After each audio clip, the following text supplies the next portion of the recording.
ನಮಸ್ಕಾರ ದೇವ್ರು, ಎಲ್ರು ಹೇಗಿದ್ದೀರಾ? ನಾನಂತೂ ಚೆನ್ನಾಗಿದ್ದೀನಿ, ನೀವು ಚೆನ್ನಾಗಿದ್ದೀರ ಅಂತೇಳಿ ಅನ್ಕೋತೀನಿ. ಸ್ನೇಹಿತರೆ, ನಾವಿವತ್ತ ಮಹಾರಾಷ್ಟ್ರ ಬಂದೀನಿ. ಮಹಾರಾಷ್ಟ್ರದಾಗ ಬರ್ನ ಇದ್ರ ನನ್ನ ಪ್ರೀತಿ ನಾಯಿ ಒಂದು ಸಿಂಬಾನ ನಾಯಿ ಇತ್ತು, ಒಂದು ಚಾರ್ಲಿ ಅನ್ನೋ ನಾಯಿ ಇತ್ತು. ಆ ಸಿಂಬಾನ ನಾಯಿ ಕಾಣೆ ಆಗ್ಯದ. ಅದಕ್ಕ ಹುಡ್ಕಾಡ್ಲತ್ತೀವಿ ನಾ ಮತ್ತ ನಮ್ ಚಾರ್ಲಿ. ನೀವು ಚಾರ್ಲಿಗೆ ನೋಡ್ಬೋದು. ಚಾರ್ಲಿ ಹಿಡಿದು ಏನೂ ತಿಂದಿಲ್ಲ. ತುಂಬಾ ಅಂದ್ರೆ ತುಂಬಾ ಬೇಸರ ಆಗುತ್ತ ನನಗರೆ. ದಯವಿಟ್ಟು ತಿನ್ನು ಅಂತೇಳಿ ಹೇಳಿದ್ರು ತಿನ್ನಲಾಗ್ಯದ. ಅದಕ್ಕೆಲ್ಲ ಚಿಕನ್ ಅಂತೆಲ್ಲ ಹಾಕಿನಿ, ಏನೂ ತಿಂದಿಲ್ಲ ಅದು. ಇವತ್ತ ಹುಡ್ಕಾಡ್ಬೇಕಾಗ್ಯದ ನಮ್ಮ ಸಿಂಬಾ ಅನ್ನೋ ನಾಯಿಗೆ. ಸ್ನೇಹಿತರೆ, ನಾಯಿ ನಮಗೆ ಎಷ್ಟು ಇದಿರ್ತದ ನೋಡ್ರಿ. ಯಾಕಪ್ಪ ಅಂದ್ರ ಅದ್ರ ಸಂಗಟ ಇತ್ತದು ಇಷ್ಟ ದಿನ. ಏನಿಲ್ಲ ಅಂದ್ರೆ ಒಂದು 6-7 ತಿಂಗಳ ಸಂಗಟ ಇತ್ತು. ಈಗ ಒಂಟಿ ಆಗ್ಯದು, ಏನು ತಿನ್ನಲಾಗ್ಯದ. ನೋಡ್ಬೋದು ಬೆನ್ನ ಹೆಂಗ್ ಬರ್ಲತ್ತ ನೋಡ್ರಿ, ಕಾಣ್ತಲ್ಲ. ಸ್ನೇಹಿತರೆ, ಬರ್ರಿ ಹುಡ್ಕಾಡ ಬರ್ರಿ.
ಯಾಕಡೆ ಬಾಪ,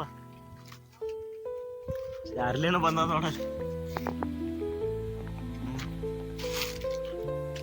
ಚಾರ್ಲಿ,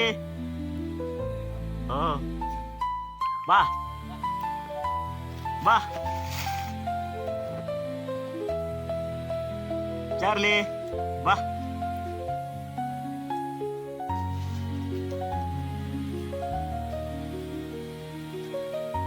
ಬಾ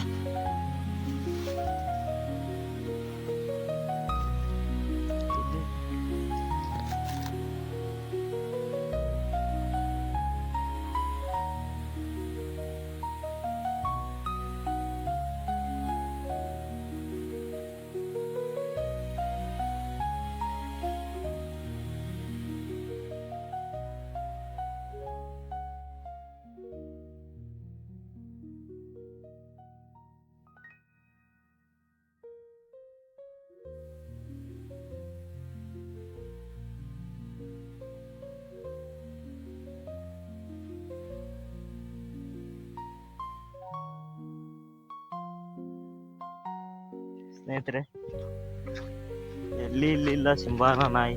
ಅದಕ್ಕ ಭಾಳ ಬೇಸರ ಆಗ್ಲತ್ತದ. ನೋಡ್ಬೋದು ನಮ್ಮ ಚಾರ್ಲಿನೂ ನಾನು ಸಂಗಟ ಬರ್ಲತ್ತದ. ಇನ್ನಿಂದು ಏನಂದ್ರೆ ಒಂದು ಸ್ವಲ್ಪ ತಿಂದಿಲ್ಲ ಅದು. ಅದಕ್ಕೆಲ್ಲ ಚಿಕನ್ ಅಂತೆಲ್ಲ ಹಾಕಿನ ಅಂದ್ರು ಇನ್ನೂ ತಿನ್ನಲಾಗ್ಯದ. ನೋಡ್ರಿ ಇಲ್ಲಿ ಹೋಗ್ತದ.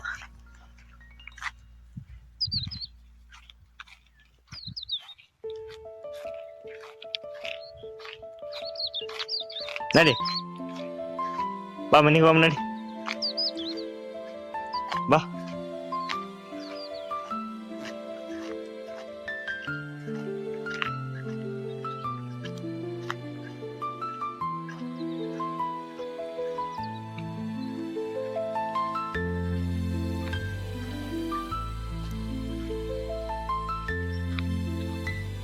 ನೋಡ್ಬೋದು ತುಂಬಾ ಬೇಸರ ಹೊಂಟದ ನೋಡ್ರಿ. ನನಗರೆ ಒಂಥರ ನೋವಾಗುತ್ತೆ. ಯಾಕಪ್ಪ ಅಂದ್ರೆ ಅದು ಭಾರಿ ಫ್ರೆಂಡ್ಲಿ ಆಗಿತ್ತದ ನಾಯಿ, ಅದೇ ಕಾಣಲಾಗ್ಯದ. ಅದಕ್ಕೆ ಸ್ನೇಹಿತರೆ, ಈ ವಿಡಿಯೋದಿಂದ ನಿಮ್ಗೇನು ಅರ್ಥ ಆಗ್ಯದ ಹೇಳಿ ನನಗಂತ ಗೊತ್ತಿಲ್ಲ. ನಾ ಹೇಳೋದೇನಪ್ಪ ಅಂದ್ರೆ, ಯಾರನ್ನ ಜೊತೆಗೆ ಇಟ್ಕೊಂಡಿರ್ತಿರಲ್ಲ ಅವ್ರಿಂದ ದೂರ ಆಲಕ್ ಹೋಗ್ಬೇಡ್ರಿ. ದೂರ ಆದ್ರಲ್ಲ ಬರೀ ನೆನಪುಗಳು ಮಾತ್ರ. ಸ್ನೇಹಿತರೆ, ಮನೆಗೆ ಬಂದೆವು. ನೋಡ್ರಿ ನಮ್ಮ ಚಾರ್ಲಿ ಬೇಸರದಿಂದ ಕಳಿಬೇಕಾದ್ರೆ. ಯಾಕಪ್ಪ ಅಂದ್ರೆ ಸ್ನೇಹಿತರೆ, ಜೊತೆಗಿದ್ದಾಗ ಯಾರ್ದು ಬೆಲೆ ಗೊತ್ತಾಗಲ್ಲ. ಅವ್ರು ಏನಾದ್ರು ನಮ್ಮ ಕಣ್ಣು ಎದುರಿಲ್ಲ ದೂರ ಆದಲ್ಲ, ಅವಾಗೆ ಅವ್ರ ಬೆಲೆ ಏನಂತ ಗೊತ್ತಾಗ್ತದೆ. ಅದಕ್ಕೆ ನಿಮ್ಮ ಜೊತೆಗಿದ್ದನ್ನ ಯಾವತ್ತು ದೂರ ಮಾಡ್ಕೊಳಕ್ ಹೋಗ್ಬೇಡಿ. ದೂರ ಮಾಡ್ಕೊಂಡ್ರೆ ನಾಯಿ ಥರ ನರಳಾಟ ಮಾಡ್ಬೇಕಾಗ್ತದೆ. ಸ್ನೇಹಿತರೆ, ಜೊತೆಗಿದ್ದಾಗ ಚಂದಾಗಿರ್ಬೇಕು, ಇಲ್ಲಂದ್ರೆ ದೂರ ಆದಕ್ರ ನೆನಪುಗಳು ಮಾತ್ರ ಅಂತ ಹೇಳ್ತೀನಿ. ಮುಂದೆ ನೋಡೋಣ ಸಿಗಮ್ಮ ಅಲ್ಲಿ ತನಕ ಹೇಳ್ತೇವೆ. ನಮಸ್ಕಾರ ಅಂತ ಹೇಳ್ತಾ ಇವತ್ತಿನದು ನಮ್ಮ ಡೈಲಿ ಬ್ಲಾಗ್ ಚಾಲು ಆಗ್ಯಾವ. ದಯವಿಟ್ಟು ಎಲ್ಲರೂ ವೀಕ್ಷಿಸಿ ಮತ್ತು ಸಪೋರ್ಟನ್ನು ಮಾಡ್ರಿ ಅಂತ ಹೇಳ್ತೀನಿ. ನಮಸ್ಕಾರ.